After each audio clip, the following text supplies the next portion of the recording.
Assalamualaikum dan salam sejahtera semua. Saya kenalkan diri saya terlebih dahulu. Saya Siti Syafi'iyah binti Syukri, mewakili kumpulan 1 akan membentangkan ideologi kami pada hari ini. Ideologi yang kami pilih adalah modernisme dan bidang yang dipilih ialah sains dan teknologi. Terdapat 4 bahagian dalam pembentangan pada kali ini. Saya akan membentangkan pada bahagian A dan juga B. Mari kita mulakan dengan pengenalan tajuk kita terlebih dahulu. Definisi modernisme. Apa itu modernisme? Modernisme merupakan perubahan sosial dan budaya yang terjadi selama abad ke-19 dan awal ke-20 yang sering dihubungkan dengan perkembangan industri, teknologi dan ilmu pengetahuan. Pemikiran dan gerakan yang berjuang untuk menggantikan segala pemikiran tradisionalisme agar bersesuaian dengan keadaan semasa yang dianggap moden. Modernisme juga melihat perubahan dalam seni dan juga sastra. Menurut Kamus Dewan edisi yang keempat, terdapat 2 definisi modernisme. Yang pertama, satu kaedah pemikiran secara moden. Yang kedua, fahaman dan pendekatan seni yang menekankan seni lukis moden. Fahaman sekularisme di Eropah pada abad ke-15 hingga ke abad ke-17 yang menolak nilai-nilai keagamaan dan kehidupan sosial manusia kerana dianggap tidak sesuai pada zaman masa kini telah menyebabkan munculnya gerakan modernisme. Baiklah, ini merupakan antara contoh-contoh falsafah, antara contoh-contoh tokoh-tokoh falsafah yang menekankan modernisme. Yang pertama ialah Friedrich dari tahun 1844 hingga tahun 19. Beliau merupakan seorang filsuf dan penulis yang berasal dari Jerman, merupakan salah satu tokoh yang berpengaruh dalam sejarah falsafah barat.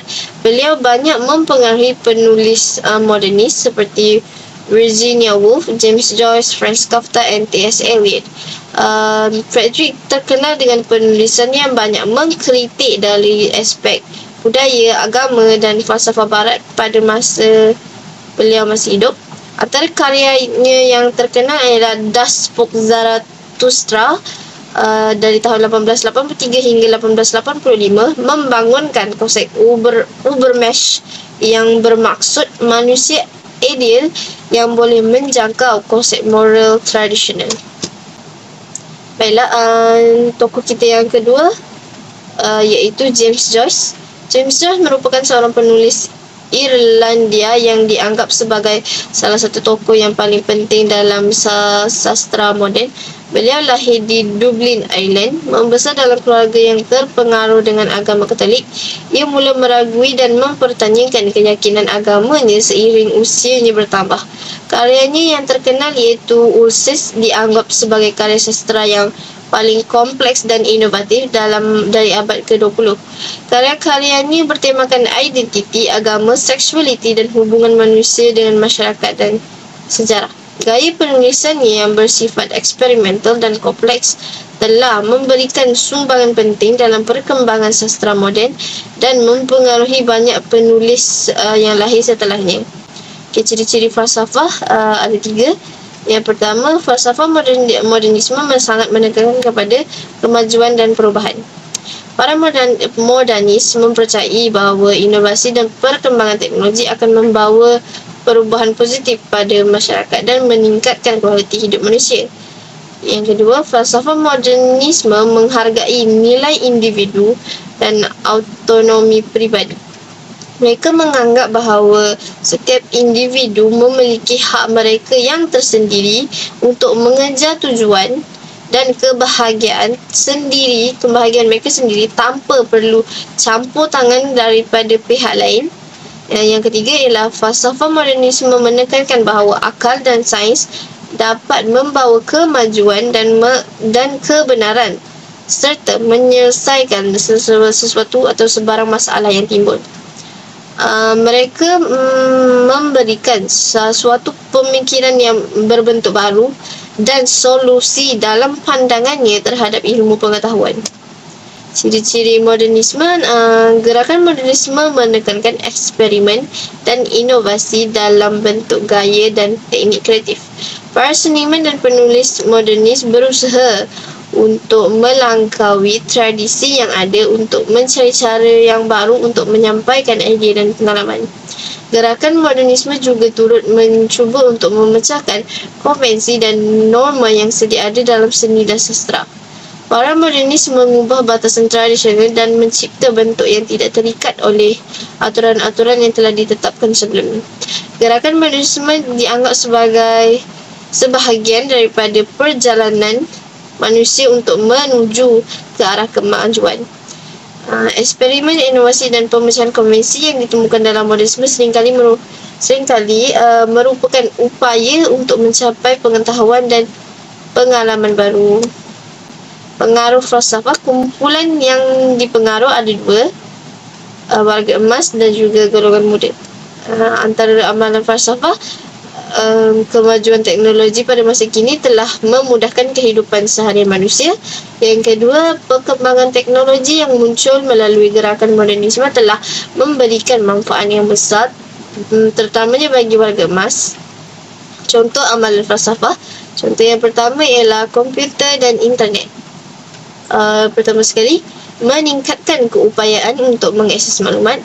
Yang kedua, memungkinkan komunikasi jarak jauh dengan keluarga dan saudara mara, menyediakan kemudahan perkhidmatan seperti e-commerce, layanan kesihatan dalam talian dan sistem pengangkutan yang lebih efisien. Yang kedua, teknologi komunikasi yang berkembang melalui gerakan modernisme telah memberi peluang kepada warga emas untuk terus berhubung dengan keluarga dan rakan-rakan mereka.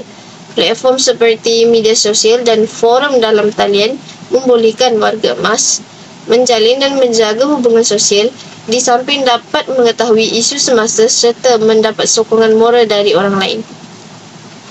Itu saja daripada saya. Perbatangan ini akan dilanjutkan oleh ketua kami, iaitu Roxanne. Nama saya Roxanne. So, saya ingin membentangkan tentang isu semasa yang berkaitan dengan falsafah kita, iaitu modernisme. Okay. So, pertamanya, apakah isu semasa yang kita menghadapi yang berkaitan dengan modernisme? Salah satunya adalah memudahkan pencarian maklumat, tetapi golongan muda tidak memanfaatkan kelebihan sains dan teknologi. Sebagai contohnya, permainan atas talian dan melayari laman web pornografi dan tidak menggunakan untuk menambah ilmu pengetahuan. Selain itu, kemajuan teknologi dan perubahan sosial yang cepat mengakibatkan warga emas menghadapi kesulitan dalam menyesuaikan diri dengan perubahan modernisme. Yang akhirnya, golongan muda terpengaruhi dengan gaya barat disebabkan penggunaan sosial media dan juga penyaluran maklumat yang berada di atas talian. Apakah tindakan yang dipengaruhi oleh falsafah modernisme? Pertamanya, golongan muda didedah dengan zaman teknologi yang menyebabkan pemikiran mereka tidak matang. Hal ini menyebabkan mereka tidak mempertimbangkan golongan warga emas bahawa mereka layak menerima penghormatan daripada golongan muda. Kedua, golongan warga emas tidak menunjukkan minat dalam mempelajari ilmu pengetahuan baru untuk mengembangkan pengetahuan mereka. Yang ketiga, golongan warga emas tidak diberi kesedaran bahawa modernisme dari segi sains dan teknologi dapat memudahkan mereka menjalankan kehidupan hariannya. Dengan itu, apakah cadangan untuk menyelesaikan isu-isu tersebut? Kita akan merujukkan kepada rukun negara, falsafah pendidikan kebangsaan dan falsafah sejahtera untuk menyelesaikan isu yang dihadapi oleh modernisme. Merujuk kepada rukun negara, kita boleh mewujudkan sistem penyampaian maklumat yang mempunyai perlembagaan dengan undang-undang untuk menghindari golongan muda menyalahgunakan sains dan teknologi. Keduanya, kita boleh wujud masyarakat yang celik IT melalui revolusi 5.0, termasuk golongan muda dan warga emas, bagi melahirkan masyarakat yang mempunyai sahsia tinggi dan perpaduan. Dan ketiga, kita ingin memupuk sahsia terpuji dari segi intelek, rohani, emosi dan jasmani dalam penggunaan sains dan teknologi. Merujuk kepada falsafah sejahtera pula, kita ingin melahirkan individu yang harmoni dan seimbang, mengetahui dan sedar akan kesan perbuatan baik dan buruk, menyedari tanggungjawab serta tugas adalah amanah yang perlu dilakukan dengan sempurna dan mematuhi undang-undang dan peraturan negara dan akhirnya melaksanakan tugas dengan cekap, bersih dan amanah. Dan selepas itu, falsafah merujuk kepada falsafah pendidikan kebangsaan. Kita ingin memberikan pendidikan kepada warga Malaysia untuk mewujudkan insan yang seimbang dan harmonis dari segi intelek, rohani, emosi dan jasmani berdasarkan penggunaan dan kefahaman tentang sains dan teknologi.